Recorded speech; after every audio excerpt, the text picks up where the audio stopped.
Welcome to Highline BI 348 class video number 42. Hey, if you want to download this workbook, BI 348 chapter 2.75 example to start, or more importantly, the zipped folder with the source data, click on the link below the video. Hey, in this video, we are going to import big data into the data model in PowerPivot, import a number of dimension tables, lookup tables, build relationships, build formulas, and create some reports. Now, I want to look at the end result. Now, from 5 million transactions from an online website, we need to build various reports. Here's one of the reports. We need to summarize by country the total net revenue. We're going to need another report that shows us for each month and year the total net revenue, total cost of goods sold, and gross profit. We're going to need to look at the percentage change. Notice here's our months. We need the percentage change from the previous period. And we need a report that shows us the percent of each one of our products as a percent of our grand total. Now, all the calculations in these various reports could be done with standard internal pivot table functions. For example, this would just be show values as percent of grand total. But we don't want to rely on the internal functions and calculations in a pivot table. We want to use DAX formulas in our data model because those formulas and functions interact with the data model columnar database to work more efficiently and quickly on big data. Now let's go over to our start file. And we just want to remind ourselves, the last couple of videos we talked about what is PowerPivot and what is data modeling. Here's the 5 steps. Step 1, transform and import source raw data into fact and dimension tables in the data model. Then step 2, build relationships between dimension and fact tables. Then step 3, we have DAX calculated columns. And those columns are used in other DAX formulas or as the criteria in the row, column, filter, slicer area of a pivot table. And then still in step 3, we build our second type of DAX formula called a DAX Measure or calculated field. And we use those in the values area of the pivot table or in other DAX formulas. Then step 4, we build our pivot table reports. In step 5, we refresh the data model and our pivot table reports when the source data changes. All right, our step 1 is to import our fact and dimension tables. Now let's go look at the files. Here is the folder you can download and unzip. We're actually going to import this price table, and we can double click and open this. This has the products, the retail, and the standard cost. We'll use the retail price to calculate revenue, the standard cost to calculate cost of the product or cost of goods sold. Now let's close this Excel product price table. And I want to look at the text files that have our transactions. Now there's a start text file and a new. The new ones are the files we'll dump into our folder after the data model on all the reports are finished. And we'll see that the reports and data model can be updated easily. But here, let's look in this start text files. Here's all the text files. Look at the sizes on these. And I'm going to open up just the smallest one here. Now these are text files, tab delimited with date, website, product, quantity, revenue discount, net standard cost equivalent, and country code. Now we have a bunch of these files. This is no problem for us. As our earlier study in this class showed, we can simply use Power Query to get all these text files, dump them in to a single fact table, and import it into our data model. And of course, Power Query will allow us to just point to that folder, and then anything in that folder that's a text file or that meets our criteria for our query will be imported into the data model. So let's start with that step. We want to go up to Power Query. And here's that amazing from file, but down at the bottom, from folder. I think we did this 5 or 6 times earlier in the class. We're going to browse and go to wherever our folder is. I'm going to click the arrow there to open up, and we want to point Power Query to the Start Text Sales file. Now, Power Query automatically, when I click OK, will try and import every single one of the files in that folder. I'm immediately going to come over and name this query, because this is going to import and merge all the tables together, the query. And I want to give it a smart name, because this name will show up over in our data model. This is the fact table, so I do a little f and then sales or transaction or whatever you want. F sales. Now, when we pointed Power Query to that folder, it's going to always import every single type of file. We actually are never going to have anything in that folder except for text files for this report, so we actually don't need to filter it. In earlier videos, we saw how to filter this. Now, this is all information about the files, and we don't need any of it, so I come over to the content, right-click, remove other columns. Now, we're going to use this double downward pointing arrow to expand. And when I click, like in other videos, it dumps everything here, but it's not as polite as examples earlier in the class. Power Query didn't interpret and automatically do a number of steps, but no problem. We're going to do them. For example, it didn't automatically promote the headers or field names from the first record up to column headers or field names. So I come up to the upper left-hand corner, click the drop down, and say Use First Row as Headers. Now, that only happened for the very first file, and we have like 5 or 6 text files. Further down in this data, we have date, website, product, the exact field names from those files down below incorrectly listed as a record. So we're going to have to pick one of the columns, whichever one has the fewest unique records, and come up to the filter. And when we click the filter, it tries to show us a unique list. This is a huge data set, so it says list may be incomplete. We definitely want to click Load More. Now we can see a unique list, and I see the actual field name website. So when I uncheck this, notice this is in the website column. It will go down and remove all of the websites listed in this column. That will automatically remove all of the field names in the records below. So when I click OK, boom. Now, when we did import from folder text files earlier, it actually did a bunch of steps like promote headers, and it actually changed the data types. And it didn't do that. You can see visually this is to the left, and all these numbers are too. So we have to manually go through and verify home, transform, data type. This is going to be a date, so I'm going to click the drop down and say date. For each field we want to verify. Text, that's fine. Text, that's fine. Quantity, text is not fine. And you know, if we made a mistake and forgot to do this and imported it into Power Query and tried to do stuff, we probably wouldn't get the results we want. We can always come back and edit Power Query later. But we're going to try and catch all of this up front. So this one I want definitely whole number. Both revenue discount and net standard cost equivalent are decimal. So data type is decimal number, and click. This one should be text. And look at this. This column, I'm not even sure what this is. It says blank. I'm going to click Load More just to see what's there. It looks like there's nothing there, like a blank cell. I definitely want to right-click and remove. All right, that should be all the steps. There's our name. We're going to come up and close. And we're definitely not clicking this because it would try to load it to a sheet, and it wouldn't succeed because it's 5 million records. Close and load to. We want to say only a connection. Add this to the data model. And when we click load, it's going to try and load it into the data model. And there we go. 5,320,493 records loaded from those 5 or 6 text files in a single table. Now we can go over to PowerPivot.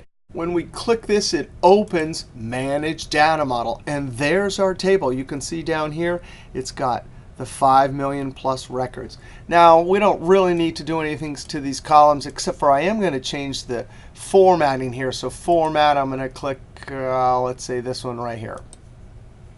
Now that's only one table, so I'm going to Alt-Tab and go back to Power Query and get our next table. I'm going to go from File, and I'm going to get the product table. So I've navigated here, D product price table, double click.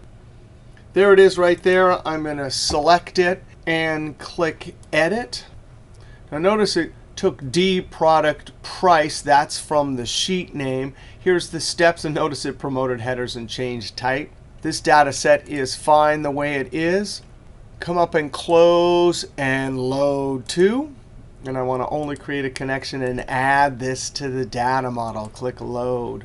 Now those are the only two tables we're going to load through Power Query. If we ever need to update or edit or anything, we can come back to this window, right? That's the Show Pane Power Query. If we needed to edit this and change data type or anything, we can right-click Edit. I'm going to close this for now and go over to the Data Model, Alt-Tab, and there's our two tables. Now, Alt-Tab, we actually have two more tables, and I'm going to click a new sheet. We're going to need a calendar table because, as we will see, you cannot group dates in a PowerPivot pivot table. So I'm going to double-click the sheet and call it D Calendar and Enter. Now, all it means is, for a calendar table, is we're going to need a listing of every single individual date, like January 1st, January 2nd, January 3rd, for each one of the years. And then we'll have an extra column for like month, name, and year. Now I'm going to type date, Control-Enter, Control-B. And here's a great trick. How do we create all these dates? Well, it's easy. But wait a second. First, we need to know our data. And we do know our data. Our data goes from January 1st, so 1/1/2014, all the way to December 31st, 2016. So here's an awesome trick for creating every single date for your calendar table. Point to the little fill handle. And when you see your crosshair or angry rabbit, right-click. Drag down a little bit, don't let go, and then drag back up, and now let go, and a secret menu pops up that gives you the option series. So I'm going to click on that, and this is so cool. It will fill the dates automatically. We want to fill it down through a column. The step value is going to be 1 because we know that's a serial number there. And the stop value, you just type the date you want, 12/31/2016. And when I hit Enter or click OK, just like that, it creates all those dates. Control down arrow, there it is. Now, as we remember from earlier videos, if we want to get an actual table from Excel into PowerPivot, it has to be an official table. So with one cell in the table, I click Insert in Table, or use the keyboard Control-T and Enter. Now we definitely want to go up to Design, Properties, and Table Name. If you do this a lot, it's Alt-J-T-A. And there it is. I'm going to call this D Calendar and Enter. Now I click in a single cell, go up to Power Pivot, and there it is, Add to Data Model button. So I click this, and there we go. And it has a little link because it linked to that Excel table. These don't have a little link, but of course they are completely dynamic and linked to the source table through Power Query. Let's come up here, and I'm going to do the same thing. You don't have to do this, but I like to formatting, and I want this one right here. There we go. Later we'll come back and add some extra calculated columns. Now we have one other table we need to import into our data model, and I want to go look at F sales. So we have date, we have a website name, that's where we sold it, the product, the quantity, the revenue discount for each transaction, net standard cost equivalent, and here it is, country code. And if you click the drop down to see unique list, there's all sorts of country codes. Now if I were to drop this into a pivot table row or column or slicer or filter, the viewer of the report may not know all of these abbreviations. So we're actually going to have to create a table, a lookup table, that'll be able to look up these and return the full country name. Now we know from our data set, these are ISO, International Standard Organization, country codes 3166-1. And so we're going to open up a browser. And in Google, I'm just going to type ISO 3166-1. And we can look through here, but you know, Wikipedia sometimes has some amazing data for you. And the one we want is this alpha 3. It's a 3-character code. That's what we have. So when I click on here, you can look through here, and sure enough, they list it. Now, we could absolutely use Power Query using this web address, and we learned how to do that earlier in this class. It would be dynamic if it changed here, but two things. I don't want it because the actual data set, if any of this changes, I don't want it to update. And not only that, if you go through Power Query and import it, which I did, it's a lot of steps. And for some websites, that's fine. But some websites, like Wikipedia, when they have data like this, you can highlight it. And if we were to copy and paste it into Excel, it might not look exactly how we want, but I want to show you a trick. We want to go actually over to our Excel workbook. I'm going to insert a new sheet, call this D country codes, and enter. Now I'm just going to paste Control V. Oh, that's messed up. Control Z to undo that. But here's a great trick. And whenever I'm in a hurry, I always try this. Sometimes stock data from Yahoo Finance or other website type tables. You come up to Home, to Paste drop down, and I want to say Paste Special.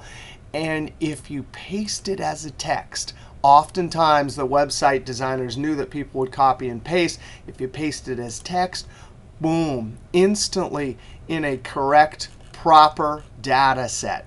It took those 3 different columns and imported them properly as a single table. Now, when you import it through Power Query, it gives you 3 tables, and then you have to do that append like we did in earlier class. Actually, it didn't give us a complete proper data set. I'm going to insert a row. You can either right-click Insert, or there's a keyboard, Alt-IR. Country Code tab, and this will be country, and enter. I'm going to add bold. Anytime you have a proper data set, at minimum, make sure the field names are in bold. Most data analysis features, if you have no formatting to distinguish the text field names from the text values in the data set, it won't know that this is a field name. But as soon as you add some basic formatting like bold, most features, especially in Excel, will distinguish between the two. Hey, I'm going to Control T. And look, it did there. Because I had bold, it says my table has headers. Alt-JTA, and I'm going to name this D country code, and enter.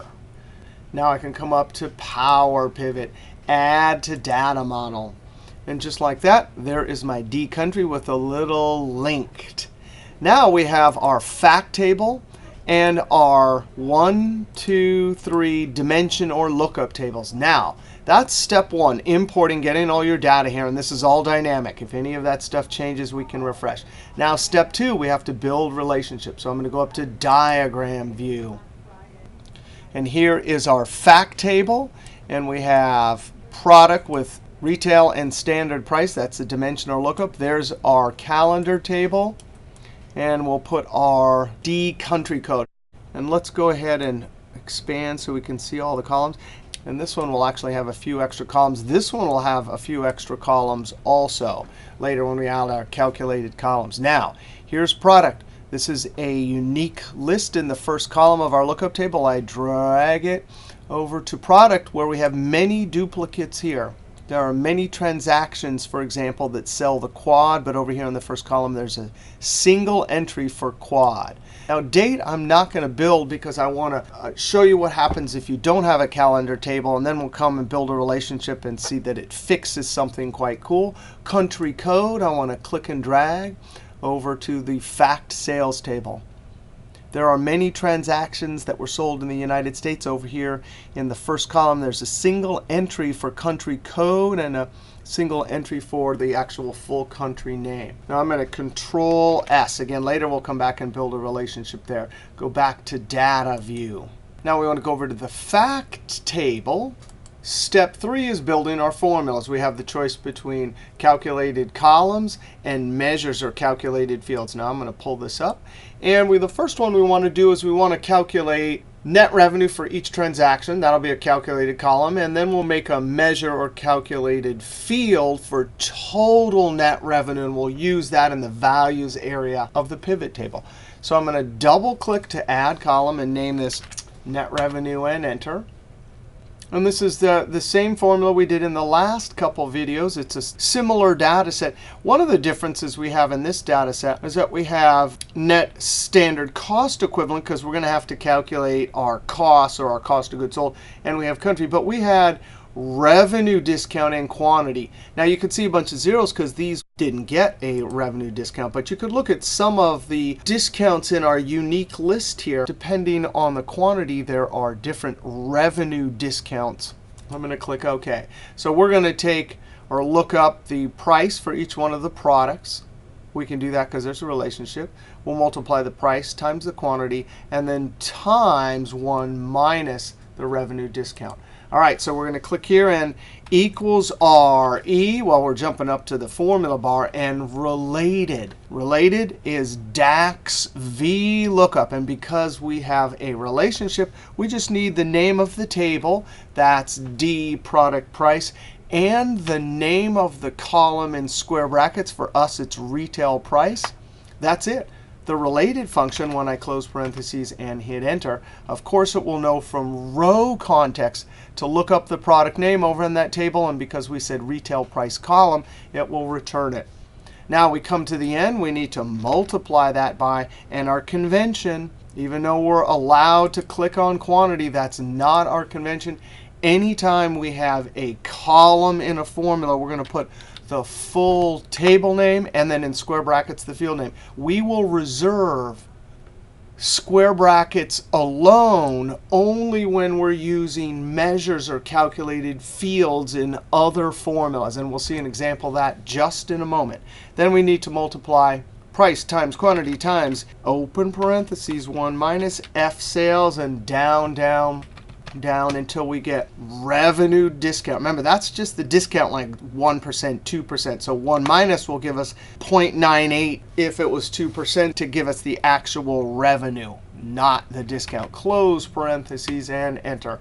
And as we saw in earlier videos, we're going to need to round that also. So I come to the beginning, and this function's exactly the same in DAX and over in Excel. I come to the end, comma, and 2 to the penny. If you were rounding to the dollar, it would be to the 0. But 2 because we have pennies. Now there's a calculated column on 5 million rows. Net revenue for each transaction. Now we're not going to do number formatting. We're not going to ever use net revenue over in our pivot table because that would be an implicit formula using the pivot table function. No, we don't want to do that. We want the efficiency gain by using DAX formulas. I'm going to use this wide column here, net standard cost equivalent, and make all my measures. And we're going to have a number of different measures or calculated fields. Of course, when we're creating a measure / calculated field, remember those are synonyms.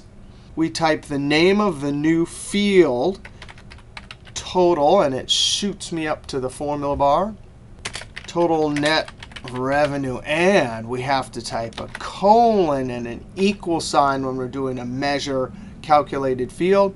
And all I'm going to do is sum. Now I need to reference in the sum this net revenue. So F sales. And there in our list, down arrow, is our net revenue. That is our calculated column, which we're now going to use in a measure calculated field. Close parentheses and enter. Now we definitely need to add number formatting. I love this aspect of PowerPivot and DAX. Now that I have this formula, total net revenue, and it has a number formatting, when I drag and drop that field in essence into the values area, it will carry that number formatting. Now with our calculated column and our measure or calculated field, again, that's step 3. Now we're going to move on to step 4 and build a pivot table. We'll come back and calculate more measures and more calculated fields. But let's make our first report, which is revenue for each country. Now when I click this button, it automatically makes a pivot table from the data model. That means all 4 tables. I'm going to put it on a new sheet and click OK. I'm going to move this sheet over here, double click and call it Revenue by Country and enter. Here's our field list. That is beautiful. We can drag and drop from any one of those tables. The 3-dimension tables have relationships with the fact table. And here, our first criteria for the row area is going to come from country. So when I drag country from the D country code table down to rows, I instantly get a unique list. Now we come down to fact sales. And there's the net revenue. That would be implicit. I want my measure calculated field with the number format, and I click and drag, and boom, just like that. There is my report. Now I can come up and design report layout in either outline or tabular. And there is our first report from our data model using the PivotTable user interface. Total net revenue for each one of the countries. I could, if I wanted to, sort it Z to A. And look at that. There are some blanks in this data set. Now, this is going to be the troubleshooting part of building our reports. Now, what happened was we went to the website. Our boss said 3166-1, and we got these. My suspicion is that from our original fact table here, our country code, there's probably a discrepancy between that and what we downloaded over here. Because remember, this column right here, country, is related through country code to our fact table. So my guess is there's some trouble there. So here's what we do. We go back to our boss and we say, hey, I got the ISO 3166, and there was a discrepancy. So then you have to dig out the company's original set of ISO. So that's what we're going to do in your download. If you open up D country codes ISO 3166 and open this up. And so how would you investigate this? Well, this is from inside the company. This is the website. These are the exact ones that the website used. I'm going to Control asterisk to highlight, Control C to copy.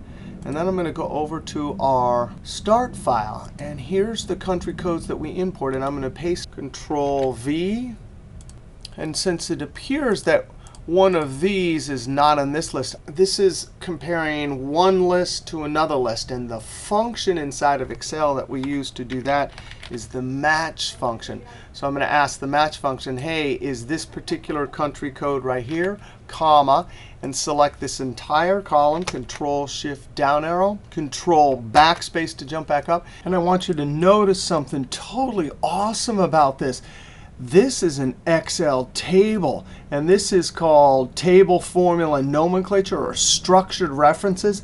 And it's exactly like PowerPivot DAX. Look at that. That's the table name right there, and that's the field name in square brackets. All right, so now comma 0, because we're doing an exact match, close parentheses, and match.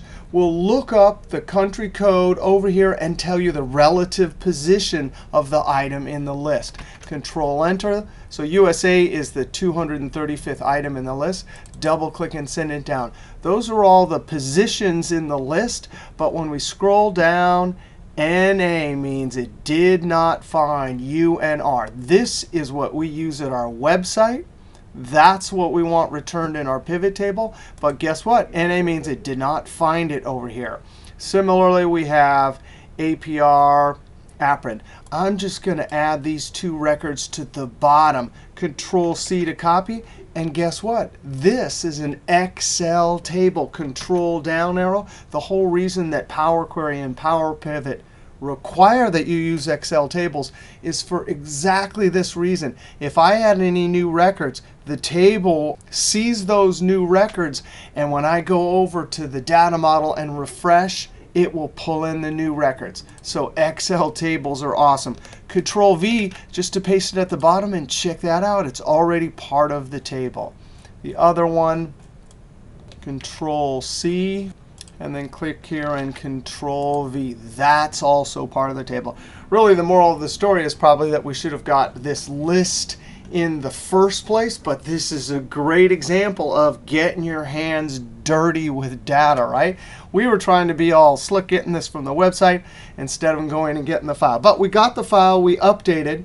And guess what? This is an Excel table. We clicked Add to Data Model, and it's looking at the table. This extra data won't matter. This data would matter if we had used Power Query to import the file and told it the whole sheet or something like that.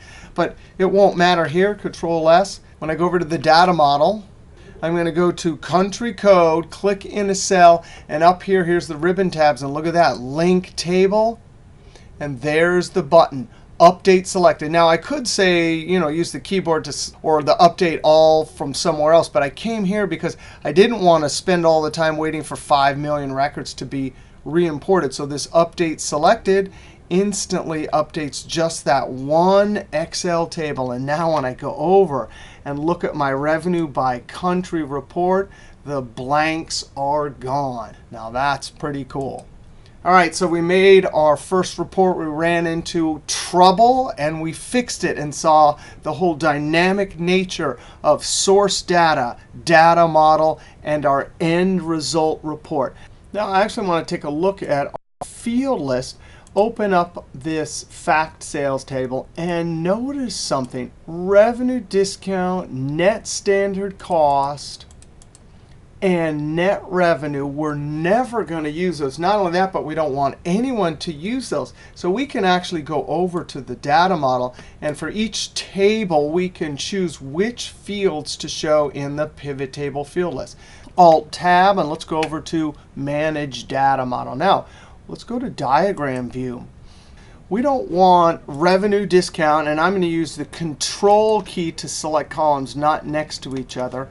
And now I'm going to right-click and hide from Client Tools. So imagine we were going to give this to a client or reporting system, right? We don't want them to mess around with these or see them or have them clutter our field list. So we say Hide from Client Tool. They're grayed out here. And now when we click on Data View and go over to Fact Sales, we could see that they're grayed out. They're still there, and we can mess with them, but for the time being, they're grayed out. But more importantly, Alt-Tab over in the F Sales, that is a much cleaner list of fields in our pivot table field list. And there it is. There's the only revenue number we're going to drag and drop. Now I want to go over back to Manage Data Model, and I want to talk about the calendar table. But before we do that, we want to make a mistake. I'm going to click on Pivot Table, put it on a new sheet. I'm not going to name it. I'm going to go to Fact Sales, and I'd like to group by date. So I'm going to drag date down to rows. And now it gives me that unique list. Those are all the days that we had sales. I can even drag total net revenue down here, and that's a great report. That's total net revenue for each day. But watch this. If I come over and let's say I want month instead of day, right-click. Oh, grouping is not there in a data model pivot table. It is there in a regular pivot table, but it's not there. This means we have to learn about the calendar table. So I'm going to delete this sheet, right-click, delete. And we'll go back over to the Manage Data Model and over to D-Calendar. What it means is that we have to have a unique list of all the days from the minimum date to the very max date in our data set. An actual list with every single one. Even if we don't have sales on some of the days, you want a complete list here. And then we can add extra columns. Month name, year, and various other columns. Now we're going to start by coming and double-clicking the first column, and we want to do month number first, and enter. Sometimes people like to have month number. 1 is January, 2 is February, 12 is December. Well, guess what? We can create a calculated column, and the name of the function is exactly like it is in Excel, month. This is D-Calendar, down arrow to D-Calendar table, date field, and tab. Close parentheses and enter. And we could use that, and that's fine. However, lots of times we would like to see, just like in a regular pivot table, the actual month name. So I'm going to double click up here and call this month name and enter. Now what we'd like to do is what we do over in Excel equals TEX for the text function. Text function over Excel takes a number, and we can add a number formatting to convert it to text. But it's just not here in DAX.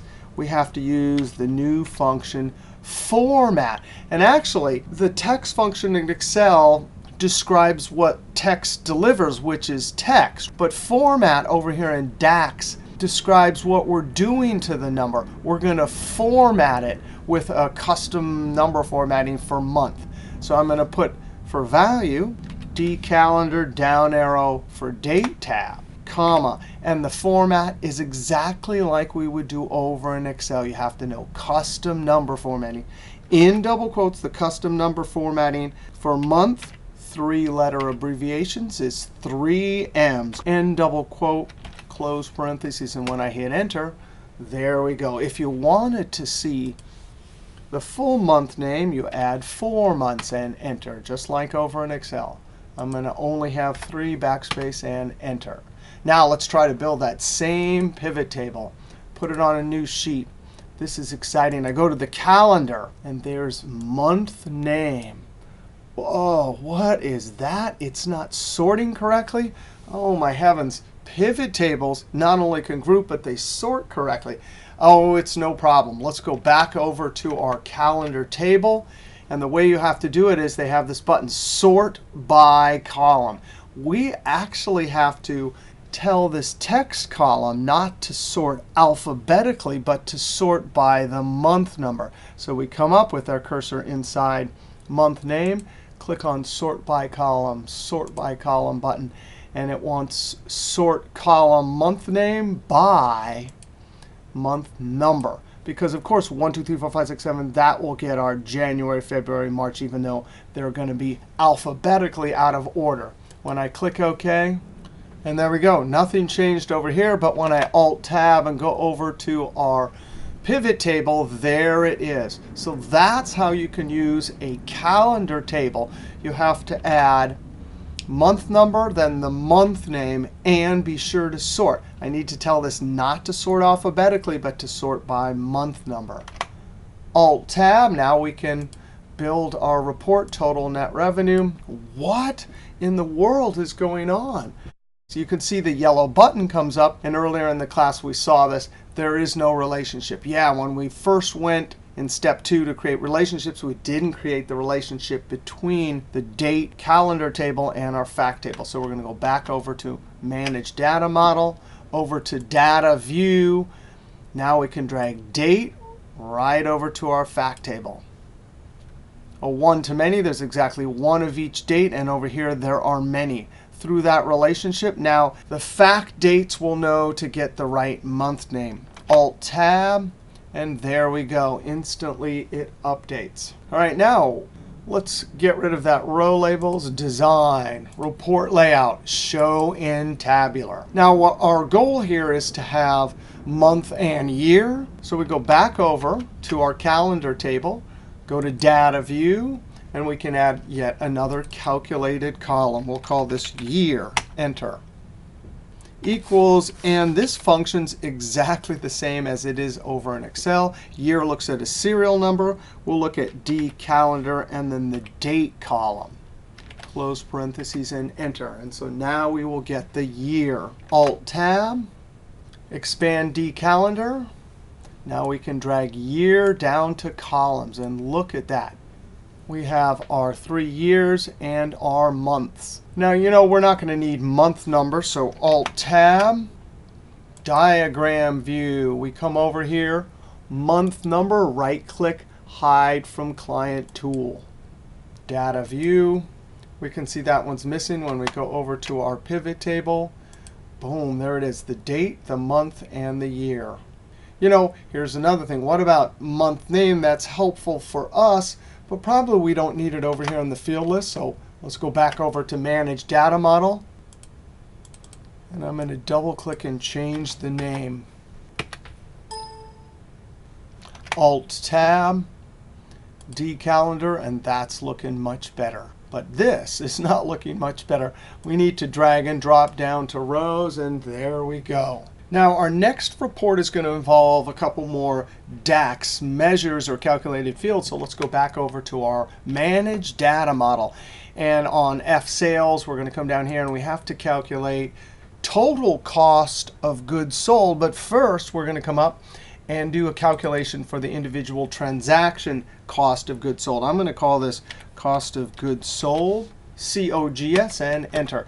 And it's actually a very similar formula. We're going to have to look up the product, find the standard cost from this table, then multiply it by the same quantity for revenue, and we have a net cost equivalent. And if you click the drop down, this is, since we're using a price list over multiple years, we have a net cost equivalent that you multiply. So we can see here this was 2% below whatever the standard cost. This is 1%. This is right on 1.5% above, etc.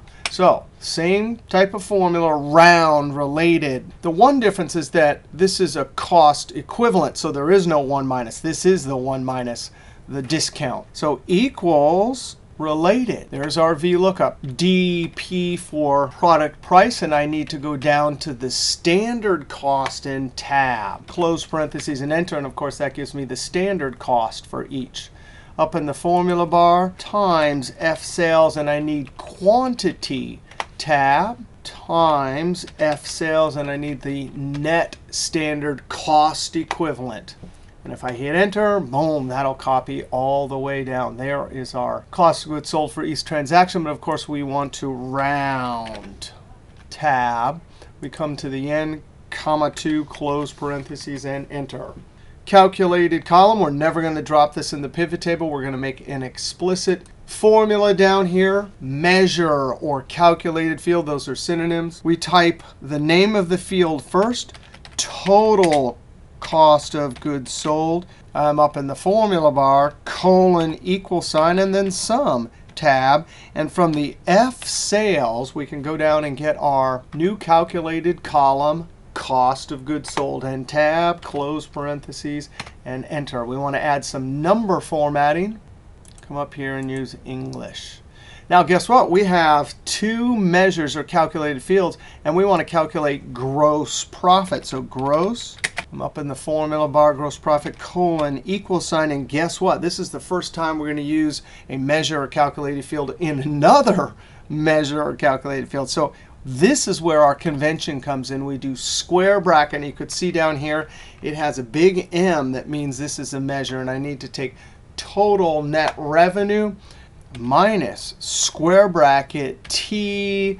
And there it is, total cost of goods sold, tab. We got our two total, our two measures, and enter. And now when we look at this, we know that that is a measure. We're not confused. We're not thinking those are columns or fields. Those are measures. So that is our convention. Let's add some number formatting. And now we have our three calculations. We can now go and amend our pivot table, Alt-Tab. This report right here, months and years, we actually want to calculate total net revenue, and we'll click our F sales table. We want to drag total cost of goods sold down to the values, and then gross profit. You know, actually, I think I'm going to Alt-Tab. We're going to come back over here and amend this. We're going to call this total. Consistency in naming is awesome, and enter. Leads to less confusion. Alt-Tab. We have our two measures or calculated fields. I'm going to scroll down, and here's total gross profit. And drop. I want to change this layout of the pivot table report, so I'm going to drag values down under months. And there we go. Actually, let's do something that seems kind of busy. We're going to go up to Design. And actually, we're going to use Compact Form, which doesn't show the field names, but we can type these. And that adds a little space to the top that makes our report a little bit easier to look at. I'm going to call this month and year. You know, and that might be self-evident. Let's delete that, but you can't. So watch this. I'm going to cheat. I'm going to put a single space and enter. And I'm going to come over here and type a single space and enter. That's looking much better. So that is one of our end reports we needed by month and year, total net revenue, cost of goods sold, and gross profit. And if we scroll down, there it is. Now, I actually want to make a similar report, year and month, but I want to see the percentage change from one year to the next. So we're going to Alt-Tab, and I'm going to start a pivot table, and then it won't work, and we'll come back and make a new measure. Click on pivot table button from the data model. Click OK. There's the new sheet. I'm going to double click and call this something like percentage change report. D calendar. Year down to columns, month down to rows. And we're just going to look at the percentage in total net revenue.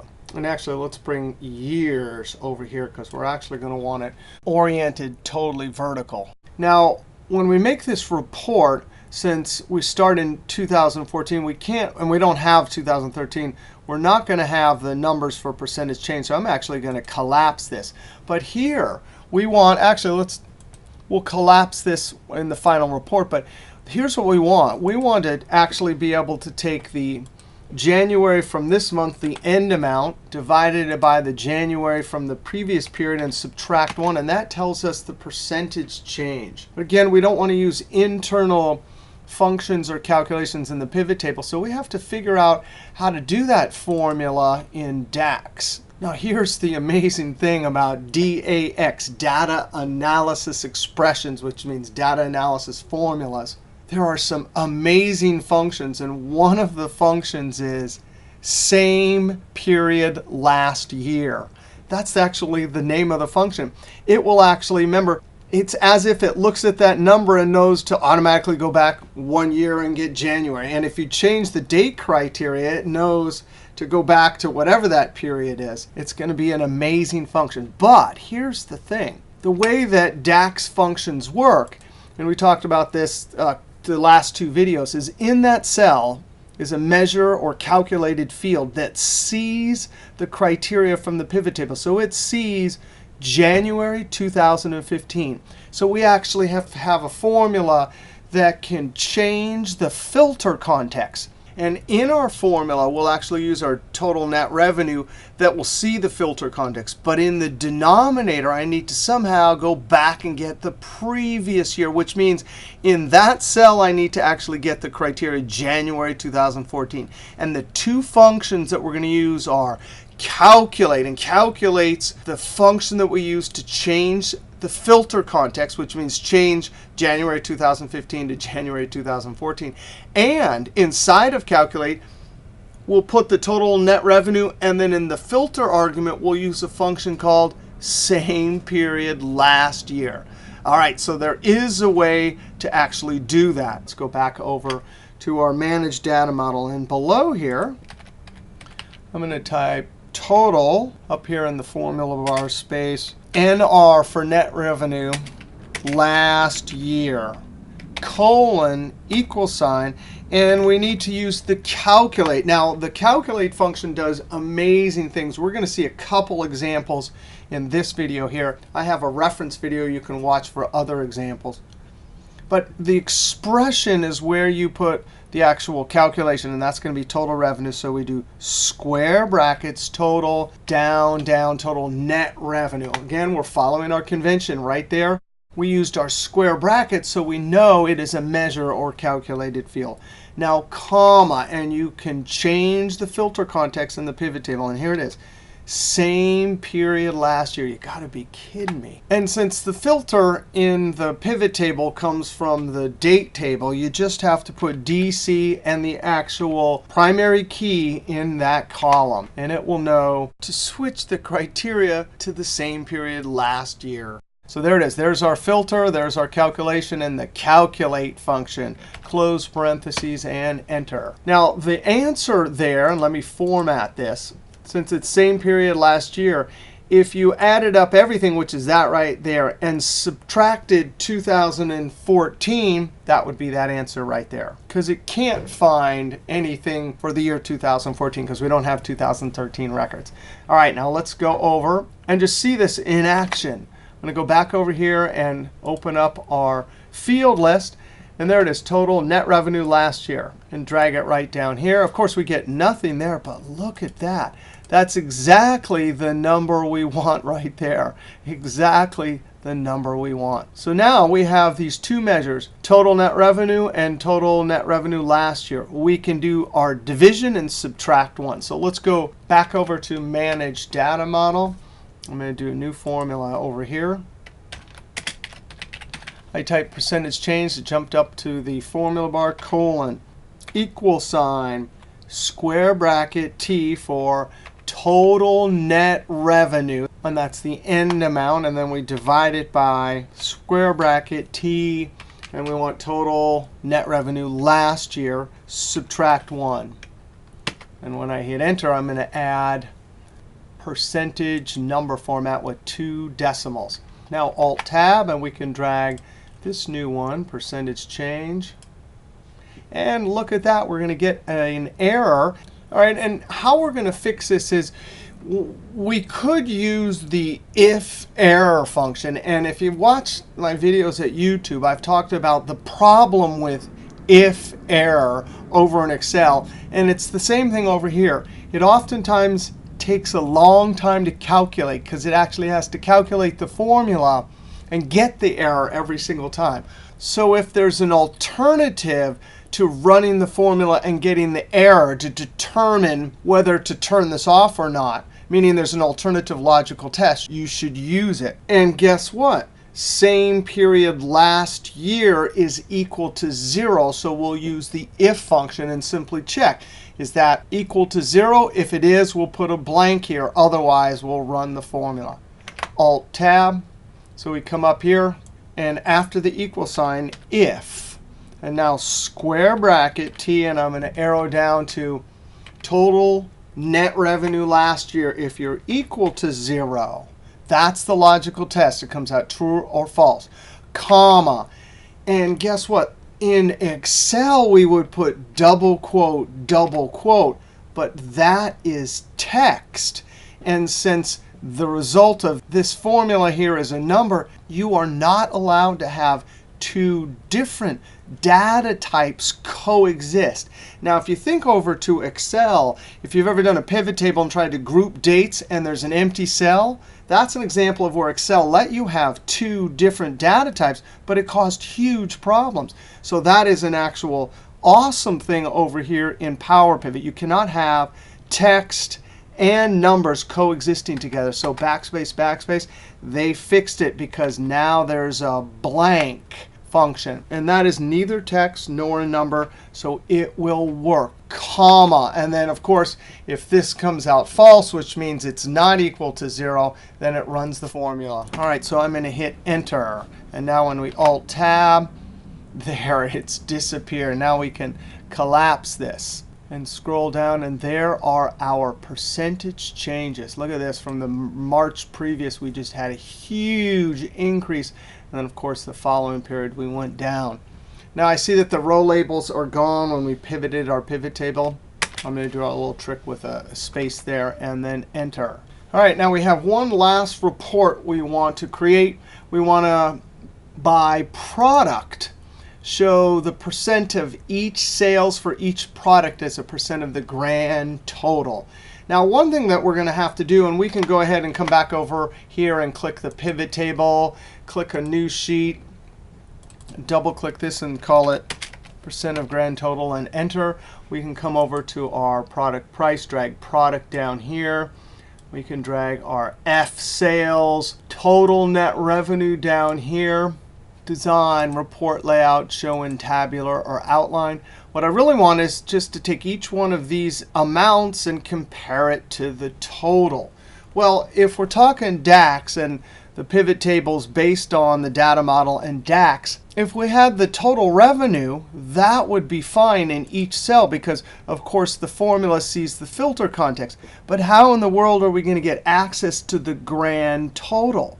Well, we're going to have to alter the filter context. And calculate is the function you use to change the filter context.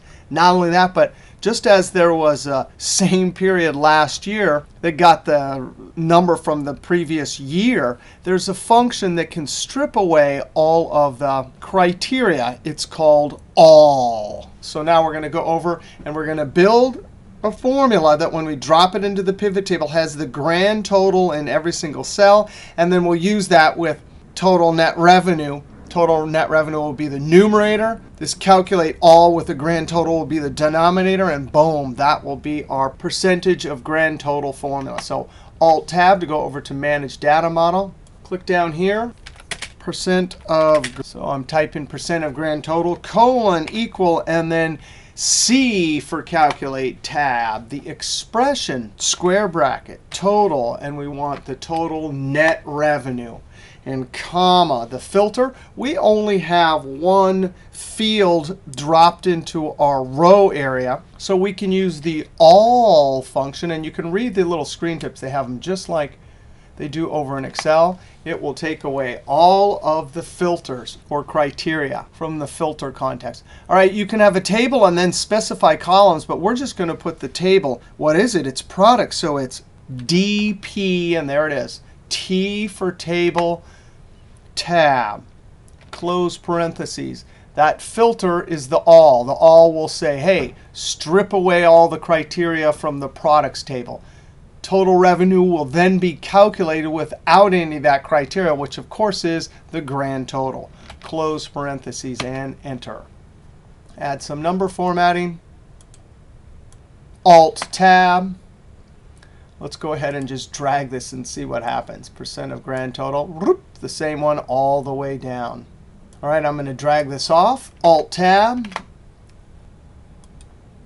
And actually, you know, I was going to come back and alter this, but one of the rule of thumbs is we might want grand total in another formula, another DAX formula. So I'm actually going to get rid of that, rename this grand total. That will just be the grand total. Then we can take that measure as the denominator, and we can take total net revenue as the numerator. So I come down here, and I type percent of grand total, colon, equal sign, square bracket, T.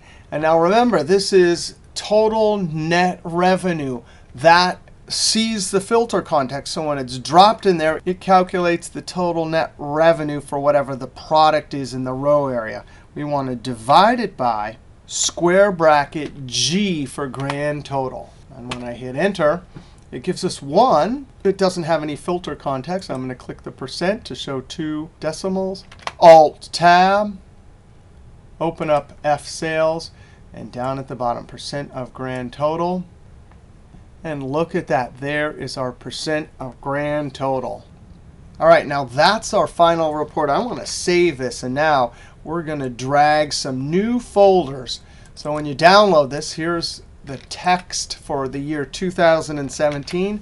Copy. In Power Query, we told Power Query to look at this folder. So if I start dragging new text files or pasting new text files down here, when I click refresh, it will instantly go and get all of the files, including the new ones. Now, if you're thinking ahead, it will cause a slight problem because our calendar table doesn't have 2017, but that's not a problem either. We'll fix that easily. Now we're going to go up to Power Query. That's where we imported show the pane, and come over here and right-click refresh. You got to be kidding me. Look at that, 7.7 million records. And this pivot table updated right away because we don't have any dates. Look at that, 2.6 billion. If we go over to percentage change, you can see it has a big blank down here.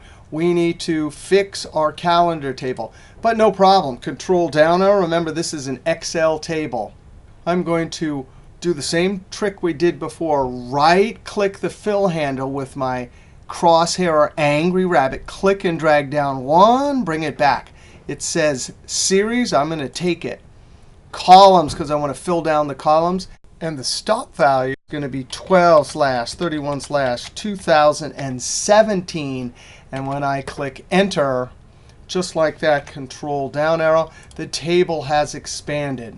Control Home, Alt-Tab to go back to the data model.